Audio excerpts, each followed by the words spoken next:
Magandang araw sa inyong lahat. Itago niyo na lang po ako sa pangalang Melchor, isang driver sa baryo ng San Jose sa Bicol Region. Matagal na akong namamasada rito sa amin. Ang sasakyang aking pinapasada ay minana ko sa aking ama na siyang naging sandigan ng aming pamilya. Nakatira kami ng aking may bahay na si Erlinda at ang aming anak na si Erica sa isang maliit na bahay dito sa baryo. Simpleng pamumuhay lang ang aming ginagawa araw-araw. Sa umaga, maagang nagigising ako upang maghanda sa aking trabaho. Aalisin ko muna ang takip ng sasakyan at lilinisin ito. Tsaka ko iikutin ng gulong upang siguraduhin na hindi ito bubungasin.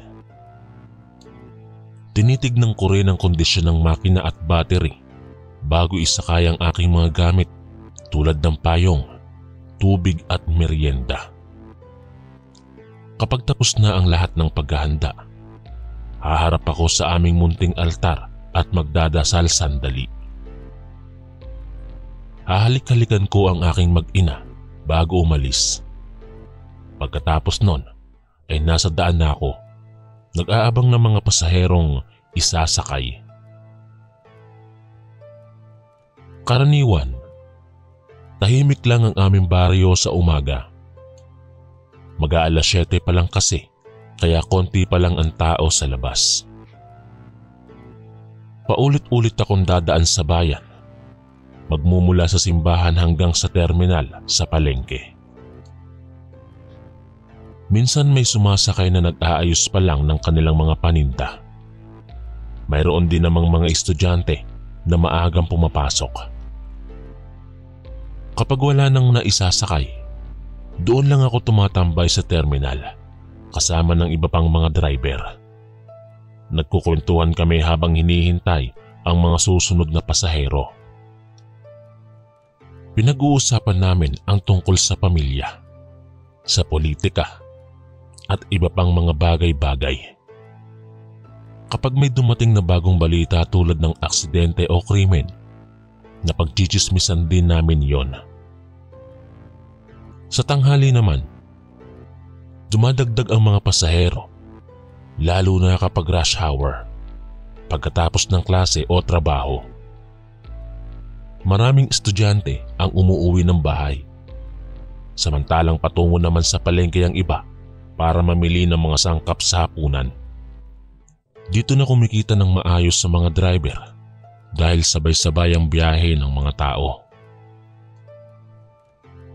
Bandang hapon hanggang gabi naman, humihina ulit ang biyahe. Karaniwan na lang ulit na nag-aabang kami ng pasahero sa terminal. Minsan kapag wala talaga, umuuwi na lang muna ako saglit para makasama ang pamilya. Kapag gabi na, delikado nang magbiyahe lalo na kung walang pasahero. Kaya limitado na lang din kami sa loob ng bayan. Ganito ang pangkaraniwang buhay ko bilang isang driver dito sa aming baryo. Kung minsan ay may masasabi akong mga kwento tungkol sa aking trabaho na talaga namang hindi ko malilimutan. Pagkalipas ng ilang araw, isang kakaibang pangyayari ang naganap habang nagbabiyahe ako isang gabi. Dahil sa tag-ulan, kakaunti lamang ang mga pasaherong nakasakay sa akin ng gabing yon. Malamig at madilim din ang paligid dahil karamihan sa mga poste ng ilaw ay sira na. Paulit-ulit akong nag-ikot sa bayan, ngunit wala talagang sumasakay.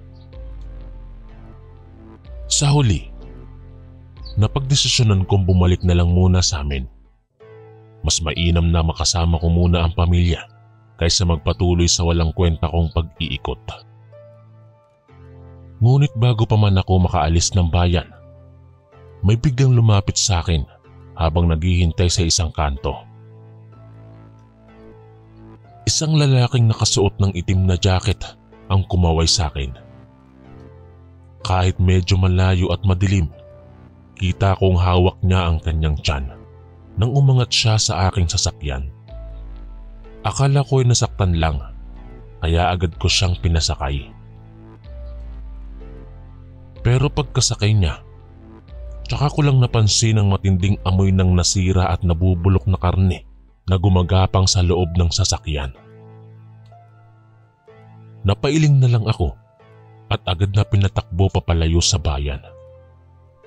Ayokong madumihan ng amoy ang loob ng aking sasakyan, pero wala na akong magagawa dahil nakasakay na ito.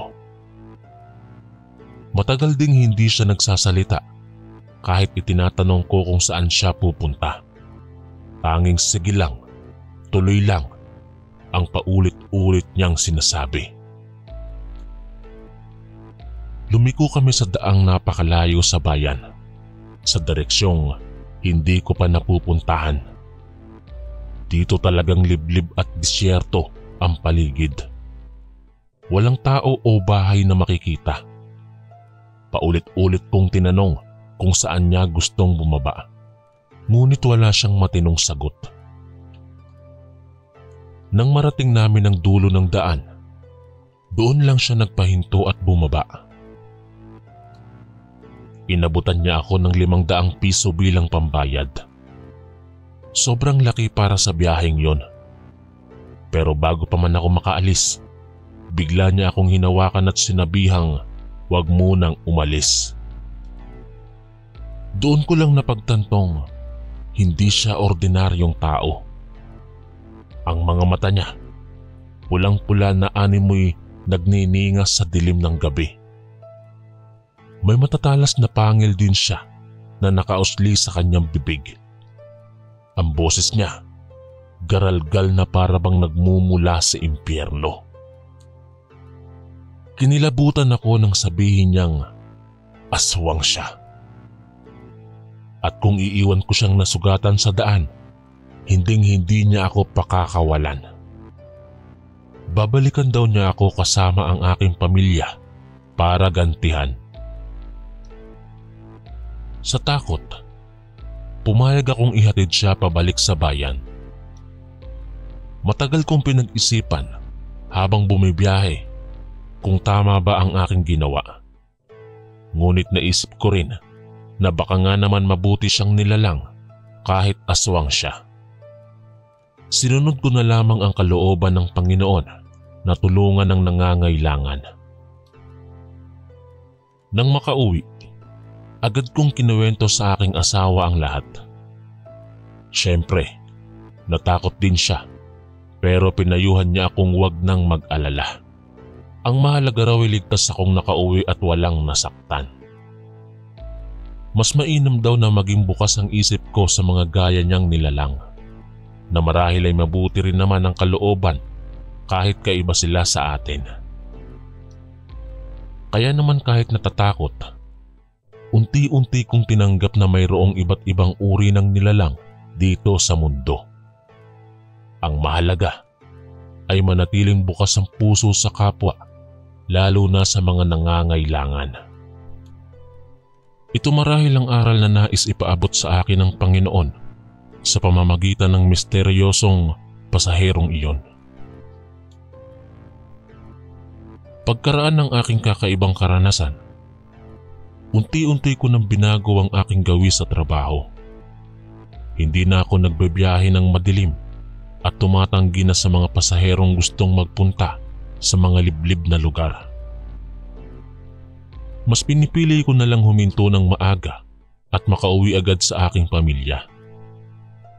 Bagamat natatakot pa rin ako, unti-unti ko ring nakakalimutan ang misteryosong lalaking aswang na naisakay ko noon. Naisip ko na marahil may mabuting hangarin din naman siya at hindi niya intensyon na takutin ako. Baka nga siya ang nangangailangan ng tulong noon, ngunit nag-alala lang na baka siya'y iwasan dahil sa kanyang anyo. Isang araw, habang nagbabiyahe ako ng umaga, may nakasalubong akong batang lalaki na nakaupo lang sa tabi ng daan. Mukhang ilang araw na siyang nakatambay doon, at sa awa, nilapitan ko siya at inalok ng isakay sa akin ng libre. Hindi naman malayo sa bayan ang pupuntahan niya, kaya madali lang akong pumayag. Habang bumabiyahe kami, napag-usapan namin ang tungkol sa buhay niya. Isinalaysay niya na ilang linggo na siyang nakatira sa lansangan matapos makipag-away sa kanyang magulang. Umalis na lang daw siya sa bahay dahil hindi na siya tinatanggap doon. Naramdaman ko ang lungkot sa boses ng batang lalaki. Mula noon, naisip kong maraming pagkakataon na maaaring mali ang ating paghatol sa iba nang hindi man lang natin sila unawain. Kagaya ng bata, posibleng may mabuting dahilan siya kung bakit umalis ng bahay. Ngunit agad nating hinusgahan bilang isang masamang anak. Kaya pagdating namin sa bayan, hindi ko na siya pinaurong sa dating kinaroroonan. Sa halip, dinala ko siya sa bahay namin at nakiusap sa aking asawa na bigyan siya ng pagkain at tutuluyan sandali. Buti na lang at pumayag ang aking asawa. Pinakain at pinatulog muna namin ang bata bago ko siya ihatid kinabukasan sa kanyang lola na malapit lang din sa amin. Lubos ang pasasalamat ng bata sa aming tulong. Masaya akong nakapagbigay kami ng kaunting pag-asa sa kanya. Nalaman ko na rin ang kanyang pangalan, si Eman. Marahil ito ang paraan ng Panginoon upang turuan akong maging bukas palagi sa ating kapwa, lalo na sa mga nangangailangan. Kaya ngayon, kapag may nakikitang homeless o pulubi sa daan, hindi na ako tumatanggi na sila'y isakay kahit saglit lamang. Binibigyan ko sila ng pagkakataon na makapagpahinga kahit papaano habang bumibiyahe. Nakakapagkwentuhan din kami kung trip nila, kaya nakakaramdam sila ng kaunting kaligayahan. Sa ganitong paraan, naibabahagi ko ang kaunting biyaya na natanggap ko mula sa Panginoon. Alam kong marami pa akong kakaining aral sa buhay, pero masaya akong unti-unti ko nang naiintindihan ang kahalagahan ng pagmamahal sa ating kapwa, anuman ang kanilang estado sa buhay. Simula nang maging bukas ang aking pag-iisip sa iba't ibang uri ng tao, naging mas makahulugan ang aking buhay bilang isang driver. Hindi na ako natatakot na dumaan sa mga dating liblib na lugar. Alam kong may mabubuting nilalang din naman, bagamat kakaiba sa itsura o ang ugali nila. Ang mahalaga, lahat naman tayo ay mga nilikha ng Diyos na dapat magmahalan. Isang hapon, pabalik na ako sa aming baryo nang maisipan kong dumaan sa dating kinatatakutan kong daan. Ito ay ang lugar kung saan ako unang nakasalamuhan ng isang aswang. Nung una, kinakabahan ako. Ngunit ipinagpatuloy ko pa rin ang biyahe. Sa aking pagkagulat, napansin kong ang dating madilim na lugar ay may ilaw na ngayon. May mga bahay ding nakatayo kung saan dating wala. Kinilala ko na ito ang tinutuluyan ng aking misteryosong pasahero noon. Naisip kong baka narito na siya. Kaya tumigil ako saglit upang masilip ang lugar. Bigla kong naalala ang mga sinabi niya nung gabing yon, na hindi lahat ng kagaya niya ay masama. Marahil nga ay tama siya at gusto rin lang naman nila ng isang tahimik at payapang pamumuhay. Ngunit bago pa man ako makapagdesisyon kung lalapit ba ako roon, may biglang tumakbo papalapit sa akin. Napasingap ako nang makilala ko siya, ang aking pasaherong aswang. Ngunit kaiba na ang itsura niya ngayon. Tila isang ordinaryong lalaki na siyang lumapit sa akin nang may malaking ngiti sa muka. Walang pangil o namumulang mga mata. Tila isang normal na tao lang siyang masayang bumati sa akin. "Melchor, ikaw ba yan?" Bungad niya. Sa hindi malamang dahilan, natuwa ako sa pagkikita namin. Oo, ako nga. Kamusta na? Bati ko. Ikinuwento niya na unti-unti na silang tinatanggap ng mga tao sa kanilang komunidad. Nagkaroon na sila ng sariling sistema ng kuryente at tubig. May mga batang aswang na nasasali na rin sa mga paaralan. Sa wakas, nakita kong natutupad na ang pangarap niya noon na mailantad ang kanilang komunidad ng hindi kinatatakutan. Natutunan ko ring hindi lahat ay kung ano ang itsura mo sa labas. Ang mahalaga, maganda ang iyong puso't pag-uugali. Mula noon, laging dinadaanan ko ang kanilang baryo tuwing umuuwi ako. Kapag may oras, tumatambay muna ako doon kahit saglit upang makipagkwentuhan sa aking bagong kaibigan. Lubos ang pasasalamat niya sa aking pagtanggap sa kanila bilang mga nilikha ng Diyos na pantay ng karapatan na mabuhay ng maayos at payapa. Dahil doon, lalo kong napagtanto na lahat nga ay may parehong halaga sa paningin ng lumikha. Ang pagmamahal at paggalang sa kapwa, ang susi sa mapayapa at masagana nating pamumuhay, maging tao man o hindi. Taon na ang nakalipas mula nang unang makilala ko ang aking kaibigan na aswang. Ngayon ay malaki na ang pagbabago sa amin pareho at sa aming komunidad. Ako ay patuloy pa rin sa aking trabaho bilang isang jeepney driver. Mas masaya na akong nagbabiyahe ngayon dahil alam kong bukas na ang lahat sa iba't ibang uri ng tao. Walang diskriminasyon o takot sa kakaiba. Lahat tayo'y iisa sa paningin ng Diyos. Si Eman, ang batang lansangan na una kong sinakay, ay college student na ngayon. Malaki ang ipinagbago ng kanyang buhay at patuloy kaming nag-uusap tuwing umuuwi siya sa amin. Para ng pamangkin ang turing ko sa kanya. Ang baryo ng mga aswang, ayon sa aking kaibigan, ay patuloy na umuunlad. Marami na silang nakikitang tao na dumadalaw o namimili na doon ng hindi natatakot. Nag-aaral at nagtatrabaho na rin ang ilan sa kanila sa bayan. Unti-unti silang tinatanggap bilang bahagi ng komunidad.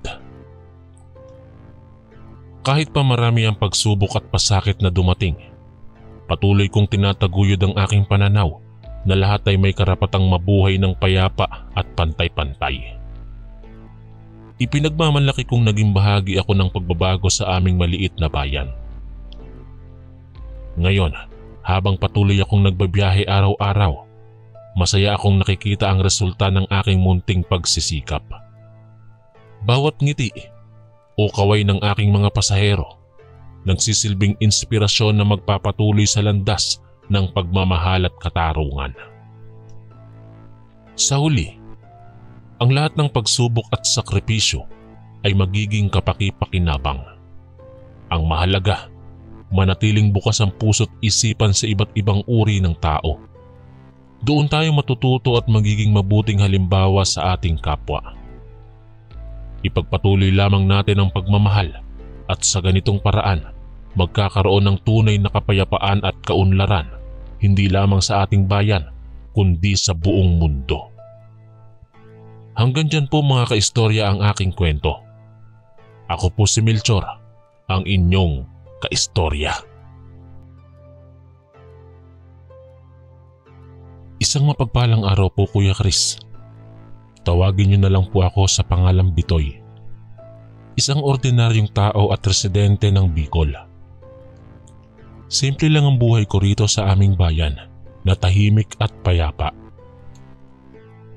Sa aking mahigit 30 taong gulang, kabisado ko na ang bawat sulok ng lugar na ito.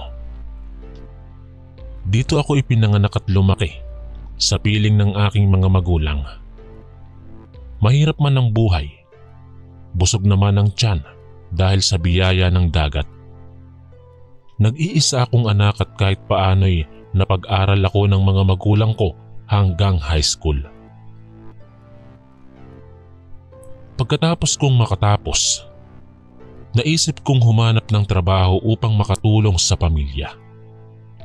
Napunta ako sa pier bilang isang kargador o tagabuhat. Doon ko nakilala ang iba pang mga kasamahan ko na gaya ko rin, mga binata na hindi nakatapos ng pag-aaral, pero masipag namang kumayod para mabuhay. Taon-taon, daan-daan ng mga bangkang dumadaong dito sa amin na nagmumula pa sa malalayong lugar. Kapag maraming biyahero, tiyak na marami ring bagahe ang kailangang iakyat at ibaba. Yun ang pagkakataon namin na kumita. Nakasanayan ko nang bumangon ng maaga upang makapwesto sa pier at maghanap ng mga pasahero na maaari kong paglingkuran. Kapag walang dumating na biyahero, nag-aabang lang kami roon maghapon. Kapag swerte naman, aabutin kami ng gabi dahil sa dami ng kargang dala ng mga taong iyon. Pagod man, ay masaya kaming kumikita. Sa gabi naman, kung may mga barkong dumadating, mas mataas ang singil namin dahil tiyak na mas mabigat ang mga karga nila. Minsan nga, kahit hindi na kami makatulog dahil sa dami ng trabaho, basta may perang pumasok sa bulsa ay masaya na kami. Ngunit hindi lahat ng araw ay puno ng saya at biyaya. May mga pagkakataong mas masahol pa sa impyerno ang nararanasan namin. Tulad ng gabing iyon, Desyembre ng taong 2021 nang dumating ang isang barkong galing sa malayong lugar. Hindi ko na inalala ang buong pangalan, pero sigurado akong hindi ito pamilyar sa akin o sa sino mang taga roon. Huminto ito ng 12:00 ng gabi nang halos lahat ng tao sa bayan ay mahimbing nang natutulog. Ang tanging gising lang noon ay kami, ang ilang tagabuhat na inaasahang tutulong magbaba ng mga bagahe. Kami ay 3 lamang, si Leo, si Jose at ako. Matagal na namin ginagawa ang trabahong ito, kaya alam na namin ang gagawin kahit madilim at magdamag na. Lumapit sa amin ang isang misteryosong lalaking naka-jacket at naka-shades.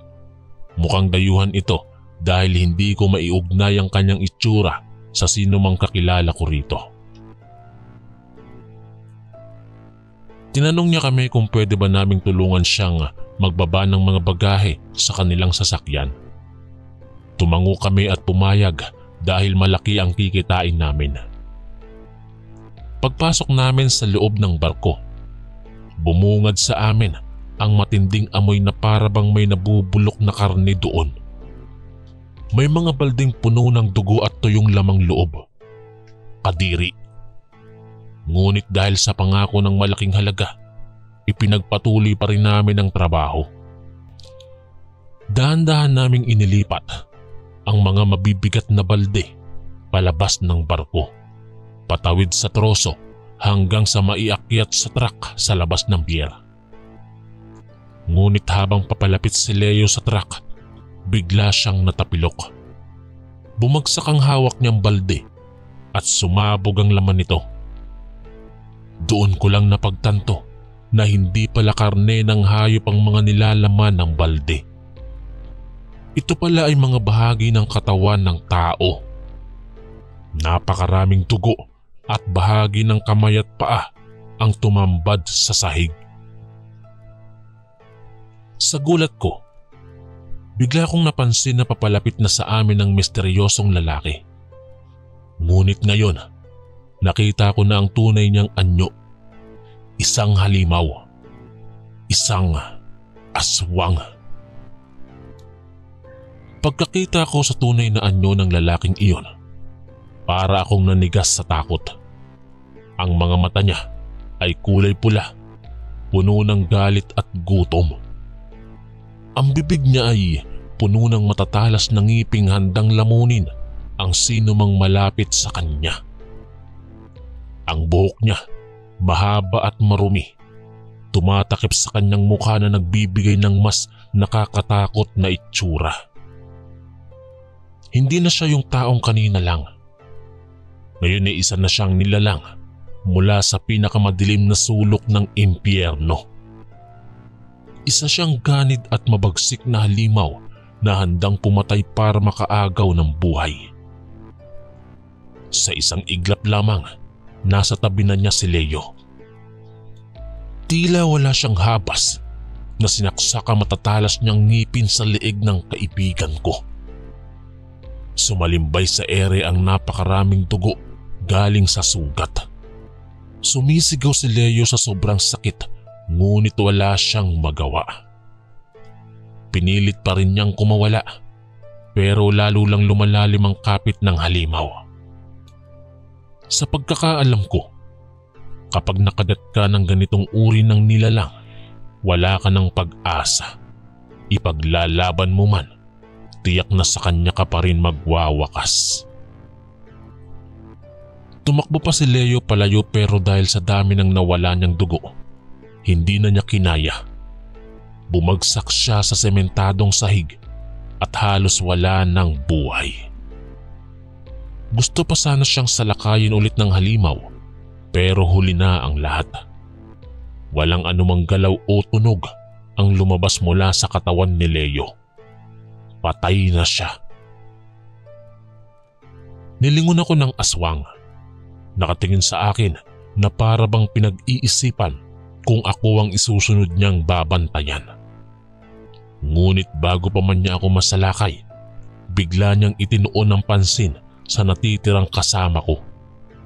Mukhang si Jose ang napili niyang pangalawang biktima. Sumugod ito agad habang tumatakbo papalayo ang kaibigan ko. Naiwan ako mag-isa, puno ng pangamba at takot. Alam kong kailangan ko nang umalis dito kung ayaw kong mawalan ng buhay. Kaya naman tumakbo ako palabas ng pier.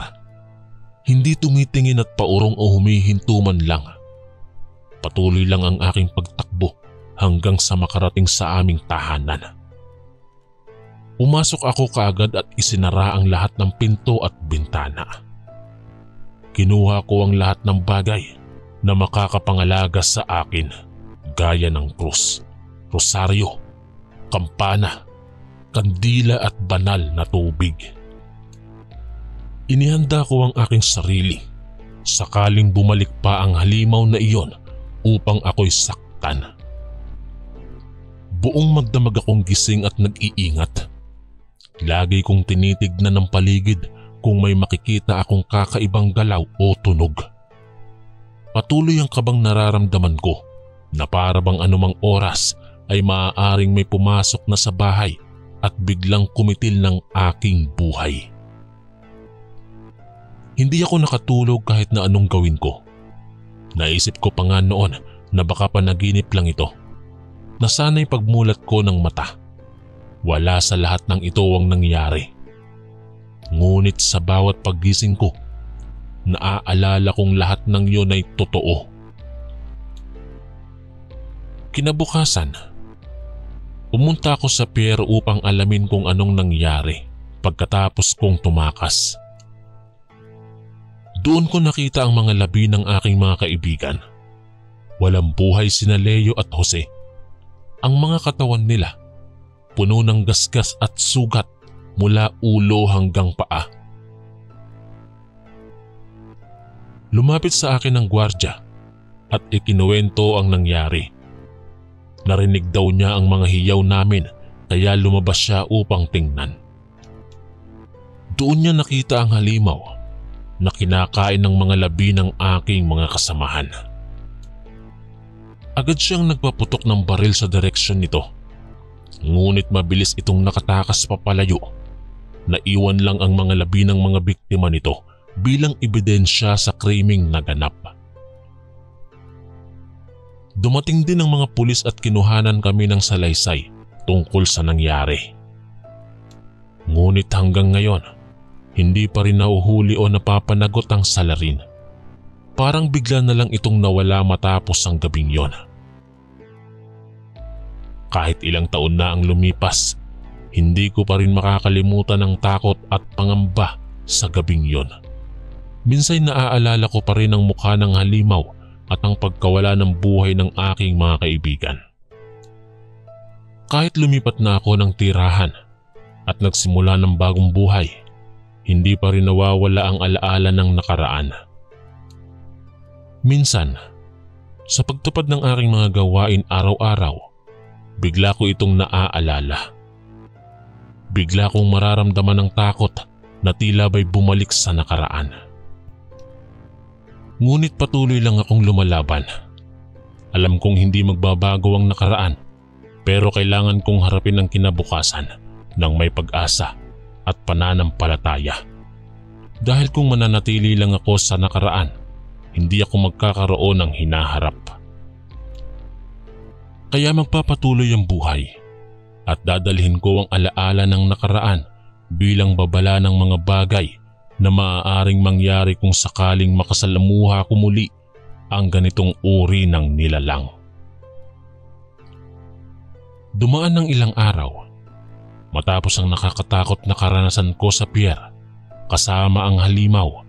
Unti-unti ko nang nakakalimutan ang pangyayari. Hanggang isang araw, nabalitaan kong may iba na namang nawawala sa aming lugar. Si Aling Nena, ang matandang nagtitinda ng mga gulay sa palengke. Bigla na lamang umanong nawala isang gabi. Wala siyang paalam o pasabi sa kahit na sino bago mawala. Ang sabi ng iba, baka raw nitong mga nakalipas na araw lamang ito nangyari. Nababahala ako dahil naaalala ko ang itsura ng halimaw na nakita ko. Paano kung bumalik ito upang dumakip ng panibagong biktima? Paano kung si Aling Nena ang kanyang napiling kainin? Kinilabutan ako sa naisip kong iyon. Nang sumunod na gabi, muli akong nagpuyat at bantay sarado sa aming bahay. Hinanda kong muli ang aking mga pananggalang gaya ng krus at benteng asin.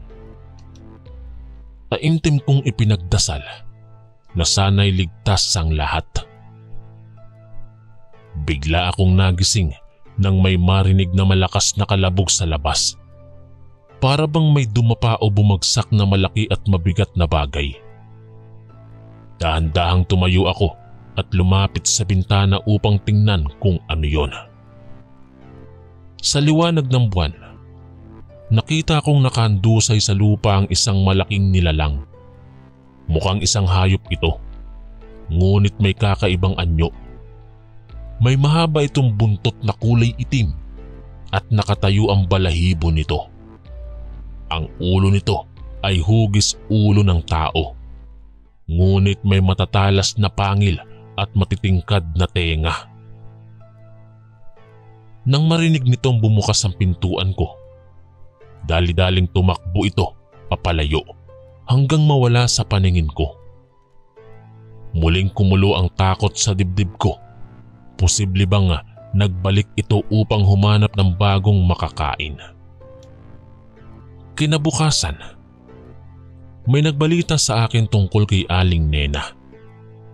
Natagpuan na ang kanyang bangkay sa isang sulok ng baryo. Puno ito ng gasgas at galos. At halos maagnas na dahil sa tagal na hindi natagpuan. Dali-daling pumunta ako sa punerarya kung saan dinala ang kanyang labi. Gusto kong makita ang itsura upang masigurong hindi ito ang gawa ng halimaw. Ngunit nang makita ko ang kalagayan ni Aling Nena, napatunayan kong iba ang pumatay sa kanya. Ang mga galos niya ay hugis ng pangil at kuko ng hayop. At ang bahagi ng kanyang leeg ay parang kinagat ng malalaking ngipin ng isang nilalang. Walang duda, isa nga itong ganid na halimaw na kumitil ng buhay ni Aling Nena. Mula nun, Naririnig ko ng madalas ang tungkol sa mga taong nawawala sa aming lugar. Lagi na lang may nagiging biktima tuwing madilim na. At sa tuwing may namamatay, laging may nakakakita ng mga misteryosong nilalang na gumagala sa paligid. May nakakita ng isang babaeng may mahabang buhok na humahabol sa mga tao sa gabi. May nakakita naman ng isang lalaking mukhang tao pero matatalas na pangil at mahahaba ang paa. At ang iba na may nakakita ng mga hayop na hindi pamilyar tulad ng aking nakita. Unti-unting kumakalat ang takot sa aming bayan. Sinasara na ng maaga ang mga tindahan at bahay upang maiwasan ng mapahamak.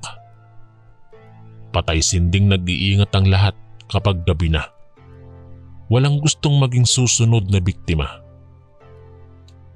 Ngunit sa kabila nito, patuloy pa rin ang pagdami ng mga pagpatay o nawawala. Parang walang tigil ang mga halimaw sa paghahanap ng bagong mga buhay na maaaring kainin o wasakin. Ako man ay natatakot. Hindi ko alam kung hanggang kailan ko magagawa pang maging matapang o lumaban. Pero kung isang araw, ako naman ang kanilang pagtutuunan ng pansin, handa ba akong harapin ang ganitong kamatayan? Sa ngayon, patuloy lang akong mag-iingat, magdarasal at mananampalataya na sana ay mawala na ang mga halimaw na ito. Na sana'y muling maging tahimik at payapa ang aming bayan. Mahigit 1 buwan na ang nakalipas mula nang simula ng mga halimaw ang pag-atake at pamamaslang sa amin. Pero sa halip na humina, lalo pang dumami at lumalakas ang mga ito. Parang walang katapusan ng kanilang kalupitan at kasamaan. At dahil dito, kami ring mga tao ay unti-unting nawawalan na ng pag-asa. Ramdam na ramdam ang pangamba tuwing gabi. Walang makatulog ng mahimbing dahil lagi na lang may nagiging biktima. May mga pamilya nang umaalis at lumilipat ng tirahan dahil sa takot. Pero karamihan sa amin ay walang choice kundi manatili rito. Wala ring ibang mapupuntahan kaya't sa gabi, nagkukumahog kaming maghanda ng mga pananggalang laban sa mga halimaw. Nagsisipag man kami, tila ba walang saysay ang lahat. Kapag trip nilang pumatay, wala silang pakialam kahit ano pang proteksyon ang ihanda mo. Madali para sa kanila na sakmalin ang sino mang gusto nilang kainin. Isang gabi, habang nag-iikot ang barangay tanod upang magbantay, bigla siyang sinugod ng isang malaking nilalang mula sa mga kadiliman. Napakabilis nitong kumilos at agad na napatay ang kaawa-awang tanod. Walang nagawa ang baril o anumang sandata niya laban dito. Kinabukasan, nadatnan na lamang ang kanyang bangkay na nakahandusay sa daan, puno ng mga galos at sugat mula ulo hanggang paa. Grabe, kahit ang pinakamatapang sa amin walang laban sa lakas ng mga halimaw. Dahil dito, muling nagpulong ang mga tao upang maghanda ng bagong plano. Kailangan na raw nilang ibahin ang diskarte at gumamit ng iba't ibang paraan upang mapuksa ang mga nilalang. Pinag-usapan nila kung paano nila ito maaaring patayin o puksain. May nagmungkahi na gumamit ng mas malakas na armas tulad ng shotgun o rifle upang siguradong mapatay ang mga ito kapag nabaril. Ang iba naman ay nais maghanda ng mga bitag na panghuli upang mahulog rito ang mga halimaw. Pero karamihan sa amin ay walang akses sa mga ganitong klase ng sandata. Wala rin kaming kaalaman kung paano gumawa ng mga bitag na kakayahin ang lakas ng mga nilalang. Kaya napagdesisyonan na ang pinakamabisang paraan ay ang mag-alay ng tao bilang pangsakripisyo. Ito ang iminungkahi ng matandang kapitan sa aming lugar. Sabi niya, kailangan lang daw naming pumili ng isang tao araw-araw na ihahandog bilang alay sa mga halimaw. Kapalit nito ay ipangako nila na titigil na sila sa pagpaslang sa iba pa naming kababayan. Hindi ako sumang-ayon dito. Una sa lahat, iligal at labag sa batas ng Diyos ang pag-aalay ng tao. At pangalawa, hindi sigurado natuto pa rin nga ng mga halimaw ang usapan. Paano kung kainin lang nila ang haing alay tapos patuloy pa rin silang pumatay? Ngunit karamihan sa mga tao, sa takot at desperasyon, ay pumayag sa planong ito. Kaya naman kinabukasan, inanunsyo ng kapitan na simula sa araw na iyon, may isang tao ang ihahatid sa tabi ng kagubatan bilang handog sa mga nilalang. Pinili niyang una munang isakripisyo ay ang isang dalaga mula sa kabilang baryo. Dumating ang hapon at dinala nga nila ang babae. Nakakadena ito habang paluhod na nagmamakaawa pero walang pakialam ang mga tao. Iniwan lang siya roon mag-isa hanggang sa gabing yon. Kinabukasan, wala nang nahanap na labi ng babae, maliban sa mga bakas ng dugo sa damuhan. Matapos ang insidente ng pag-aalay ng dalaga bilang pangsakripisyo, inasahan naming lahat na titigil na ang mga atake ng mga halimaw. Ngunit hindi iyon nangyari. Bagkus lalo pang dumami at nag-iba ang kanilang pag-atake. Sa halip na pumatay lang sila kapag gabi, ngayon ay pati sa araw ay naghahasik na sila ng lagim. May mga nawawala ng tao kahit tanghali ang tapat. Meron ding nakakakita sa kanila kahit sa liwanag ng araw na para bang nang aasar lang sila sa amin. Lumala ang takot ng mga tao. Nagsara na ang mga paaralan at opisina dahil ayaw nang lumabas ng mga tao. Pati pagpasok sa trabaho ay iniwasan na. Lahat ay nagkukumahog na makaalis ng bayan. Ngunit wala namang tumatanggap sa amin sa ibang lugar dahil sa mga balita tungkol sa mga atake ng halimaw. Para bang nasa martial law ang aming bayan. Bawal na ang gumala lalo na kapag gabi. Pinagbawal din ang magtipon-tipon o magpulong-pulong. Pati ang pag-uusap tungkol sa mga halimaw ay ipinagbabawal na. Ang sino mang lalabag ay agad hinuhuli at ikukulong. Pero sa kabila nito, patuloy pa rin ang pagdami ng mga napapatay at nawawala. At dahil wala nang makain o maatake ang mga halimaw, unti-unti na nilang sinisimulang salakayin ng mga sundalo at pulis na nagbabantay. Kahit sila ay hindi ligtas sa nangangalit na mga nilalang. Isang hapon, habang nagpapatrolya ang mga sundalo, bigla silang hinagisan ng malalaking buto mula sa gubat. Paglingon nila, nakita nila ang dalawang malalaking halimaw na waring mga aso.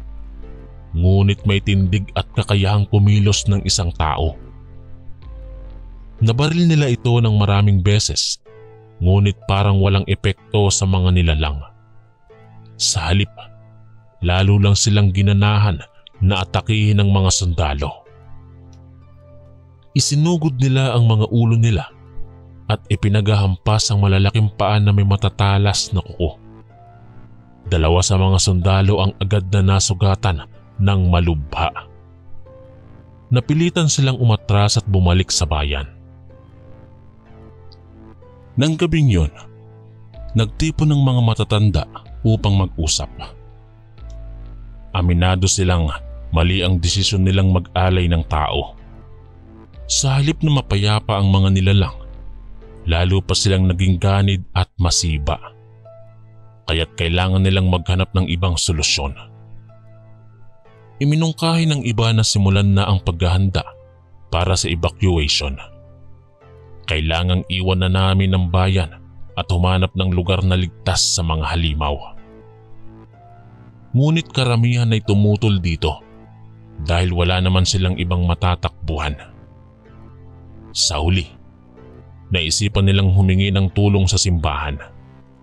Magpapamisa at mananalangin sila ng sabay-sabay sa kaligtasan ng bayan mula sa mga nilalang. Mag-aayuno at magdadasal ng walang humpay hanggang sa tuluyang mawala ang mga halimaw. Ito na lang ang natitirang paraan para sa kanila.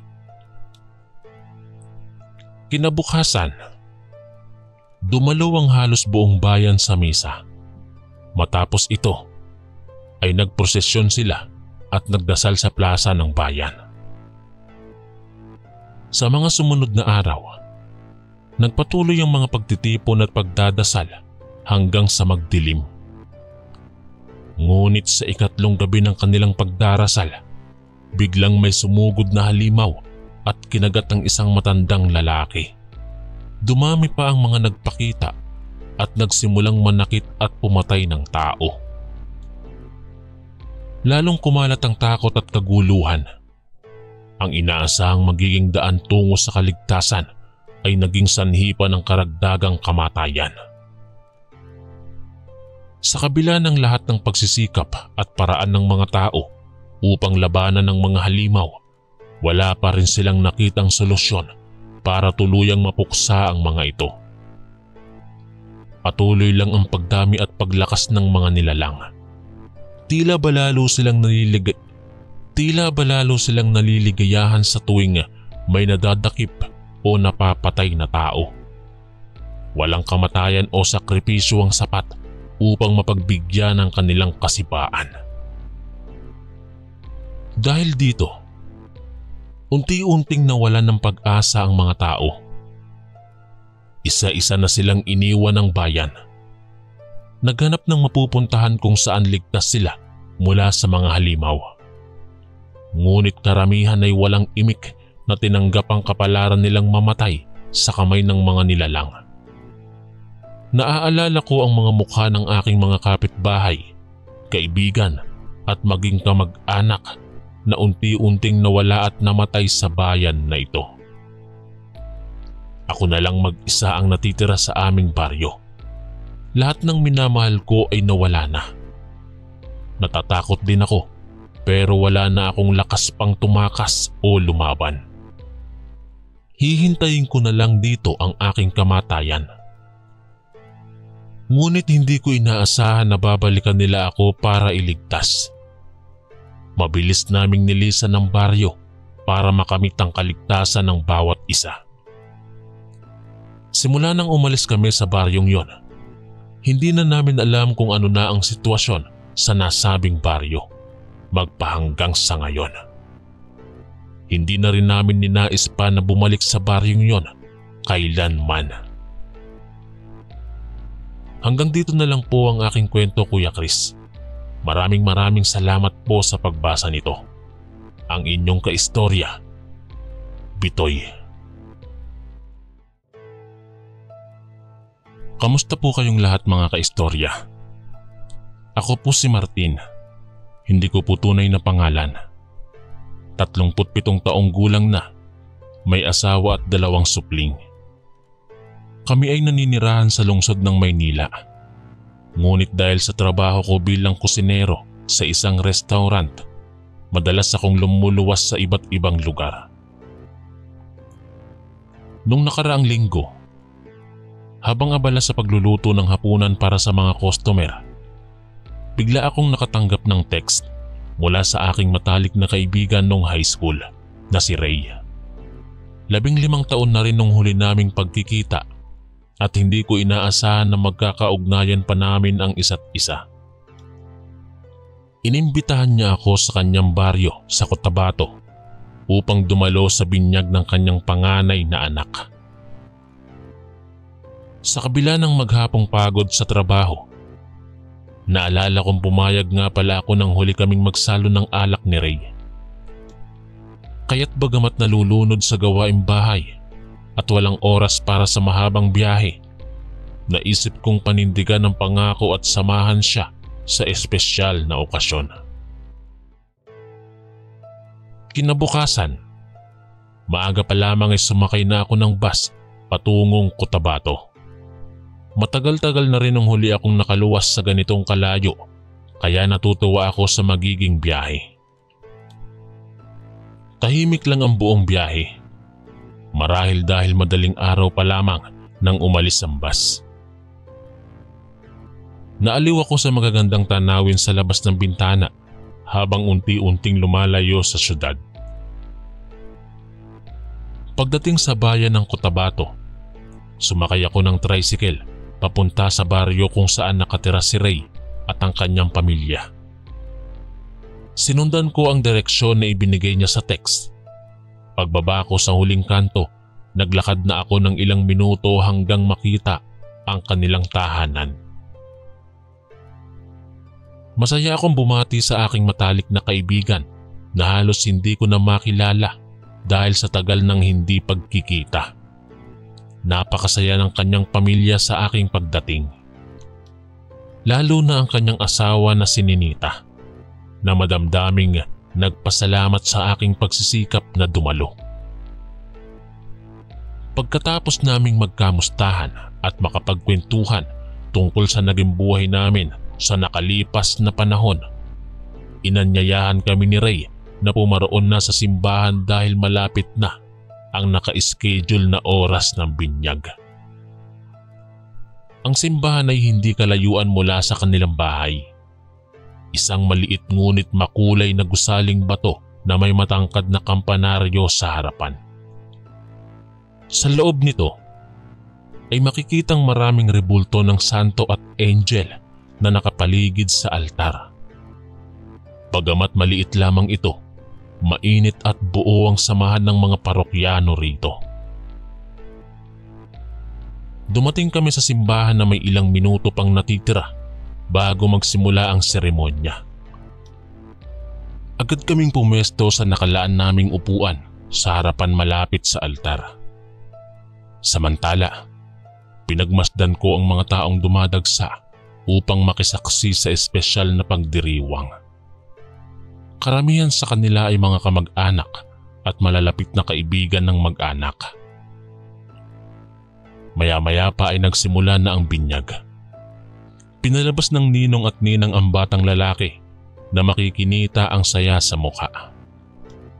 Isinuot sa kanya ang puting damit na nagpatingkad sa kanyang kutis. Nang marating na nila ang harapan ng pari, muling nagpasalamat ang magulang sa lahat ng dumalo. Ipinaliwanag din nila kung bakit napili ang pangalang Daylan para sa kanilang sanggol. Pagkatapos noon ay sinimulan na ng pari ang seremonya ng binyag sa pamamagitan ng pagsasayaw ng kanyang kamay at pagsasambit ng mga panalangin. Marahang ibinuhos ng pari ang tubig sa ulo ng sanggol habang binabanggit ang mga salitang nagpapahayag ng pananampalataya nito kay Hesukristo. Sa sandaling iyon, formal nang pinangalanan at tinanggap si Daylan bilang bahagi ng simbahan. Matapos ang maikling seremonya, ay nagpalakpakan ng lahat bilang pagbati sa bagong binyag na sanggol. Mainit ang samahan ng lahat habang natutuwa sa naging biyaya ng pagdiriwang. Pagkatapos magpasalamat sa pari at sa lahat ng dumalo, agad kaming bumalik sa tahanan ni Ray upang ipagpatuloy ang salo-salo para sa bagong binyag. Napakasaya ng pamilya ni Ray sa aking pagsama sa espesyal nilang araw. Masayang-masaya rin ako dahil nakapagbigay rin ako ng konting kasiyahan sa aking matalik na kaibigan. Pagdating namin sa bahay ay agad na inilabas ang handa nilang pagkain para sa salo-salo. Bumungad sa amin ang masarap na tamales, pansit, imbutido, lumpiang sariwa, litsong kawali at iba pang kalasa-lasa. Laking tuwa ko nang mapansin kong mayroon ding kare-kare, ang aking paboritong putahe mula pa noong bata ako. Agad akong pumila at naglagay ng maraming serving sa aking plato. Walang sawa kong kinain ng bawat subo ng masarap na ulam. Habang abala sa pagsasalo, bigla kong naalala ang mga masasarap ding handa noong kasal namin ng aking asawa. Kung tutuusin, halos magkamukha lang din ang itsura ng handaan. Punong-puno ng pagkaing pang-okasyon na talagang nakalulunod sa panlasa. Matapos kaming mabusog sa hapag, lumabas muna ako upang makahinga ng sariwang hangin at makapagpahinga. Umupo ako sa ilalim ng puno sa tabi ng bakuran habang pinagmamasdan ng mga panauhin sa malayo. Nang mapagod na rin ang aking mga mata sa kakatingin, ipinikit ko na lamang ito sandali upang magpahinga. Bigla na lamang nagising ang aking diwa nang marinig ang malakas na tunog mula sa katabing bakuran. Dali-dali kong iminulat ang aking mga mata at tumingin sa pinanggalingan ng ingay.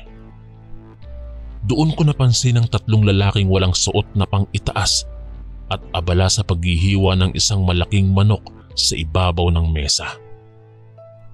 Sa tuwing uusog ang kanilang mga kutsilyo, parang umaapaw ang dugo na tumatalsik sa kanilang mga katawan. Sa gulat ko, para bang isang maliit na kamay ang biglang nahulog mula sa hinahawakan nilang manok. Sa itsura nito, mukhang kamay ito ng isang sanggol o maliit na bata. Ngunit dahil medyo malayo ang aking kinaroroonan, hindi ko tiyak kung tama ang aking napansin. Dahil sa takot at gulat, agad akong tumayo at pumasok sa loob ng bahay nila Ray. Naisip kong baka nagkamali lang ako ng napansin dahil sa antok at pagod. Ngunit sa kabila nun, hindi ko mapigilang mag-alinlangan at maramdaman ang panganib. Pagpasok ko sa loob ng bahay, dumiretso ako sa kwarto kung saan ko iniwan ang aking maleta. Kinuha ko ang aking mga damit at iba pang personal na gamit at isinilid sa loob ng bag. Naramdaman kong kailangan ko nang umalis sa lugar na yon nang hindi nagpapaalam. Tahimik akong lumabas ng bahay at tumawid sa kabilang bakuran palayo sa handaan. Hindi ko ginustong daanan ang dinaanang daan dahil baka may makakita sa akin. Sa halip, tumakbo ako patungo sa likod at tumalon sa matarik na bakod ng kawayan. Nang makalabas ako ng bakuran, mabilis akong naglakad palayo habang patuloy na nag-iingat kung sakaling may susunod sa akin. Ngunit patuloy lang akong naglalakad nang walang humahabol o tumatawag sa aking pangalan. Sa di kalayuan ay nakita ko na ang daang papalabas ng baryo patungo sa bayan. Lumakas ang loob ko nang malaman kong malapit na akong makaalis sa lugar na yon. Ngunit bago pa man ako tuluyang makaalis, biglang narinig ko ang isang boses na tumatawag ng aking pangalan. "Martin! Martin!" Lumingon ako at nakitang papalapit sa akin si Ray na nagmamadaling hinahabol ako.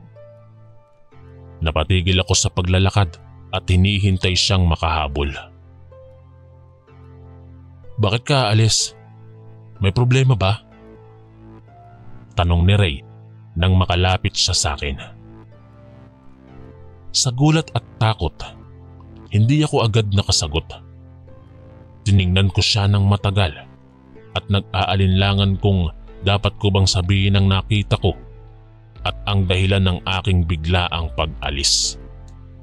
Ngunit bago pa ako makapagsalita, bigla na lamang siyang tumawa ng malakas.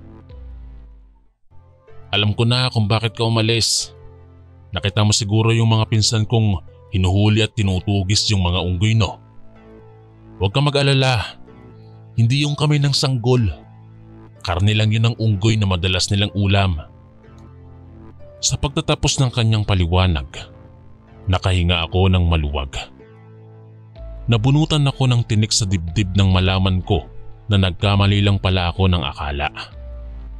Nahihiya ako sa aking mga kaibigan dahil bigla akong umalis ng walang sabi-sabi. Kaya't nagpasya akong bumalik sa kanila at humingi ng paumanhin. Muli ay napuno ng saya at halakhak ang gabi habang ipinagpapatuloy ang aming salo-salo at inuman. Kahit hating gabi na, tuloy pa rin ang aming salo-salo at kwentuhan. Napakasaya dahil naipaliwanag na ang nangyari kanina kaya nawala na ang pag-aalinlangan ko. Patuloy kaming nag-iinuman at nagtatawanan kasama sina Rey at ang kanyang pamilya. Ngunit dahil sa dami ng alak na naubos, unti-unting nadarama ko ang antok at pananakit ng ulo. Naisip kong ito na ang senyales na panahon na para magpaalam at umuwi. Salamat sa mainit niyong pagtanggap. Masaya ako sa binyag ng inyong anak, pero pagod na ako kaya magpapaalam na ako. Pahayag ko sa kanila. Oo nga pala, ang layo ng biyahe mo pa Manila. Sige, hatid na kita sa terminal. Alok ni Rey. Ngunit tumanggi na ako dahil ayaw kong maabala pa sila. Sa halip, nag-book na lang ako ng Grab papuntang terminal ng bus at doon na ako maghihintay ng masasakyan pa uwi. Pagdating ko sa terminal, swerte naman dahil mayroon agad na available na bus palabas ng Cotabato. Kumuha ako ng tiket at umakyat na sa bus. Dahil sa pagod at antok, agad akong nakatulog nang marating ko ang upuan. Gumising na lamang ako nang marinig ang konduktor na nagsasabi na malapit na kaming makarating sa Maynila. Napatingin ako sa labas ng bintana at nakitang nasa syudad na nga kami. Naramdaman ko ang saya at ginhawa nang malaman kong nakauwi na rin ako ng ligtas. Habang naglalakbay pabalik sa aming tahanan, naalala ko ang mga pangyayaring ikinuwento ko sa inyo. Talagang isang adventure at learning experience para sa akin ang naging biyahe na ito. Bagamat nagkaroon ng ilang pagkakamali at naging malabo ang aking pang-unawa, natutunan ko na huwag agad manghusga nang hindi sinusuri ng mabuti ang mga bagay-bagay. Mas mainam talagang magtanong at humingi ng paliwanag bago gumawa ng conclusion. Sa susunod, magiging maingat at mapanuri na ako sa mga sitwasyon. At syempre, dadalhin ko ang natutunan ko sa biyaheng ito bilang aral sa hinaharap. Maraming salamat po sa inyong pakikinig. Hanggang dito na lang po. Ako po si Martin, ang inyong kaistorya.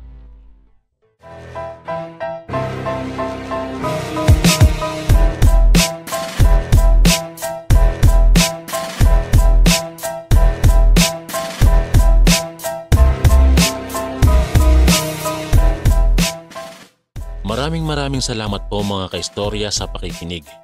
At kita-kits po ulit bukas para sa isa na namang nakakatakot na kwento. Ito po si Kuya Chris, ang inyong kaistorya. God bless po at ingat po lagi.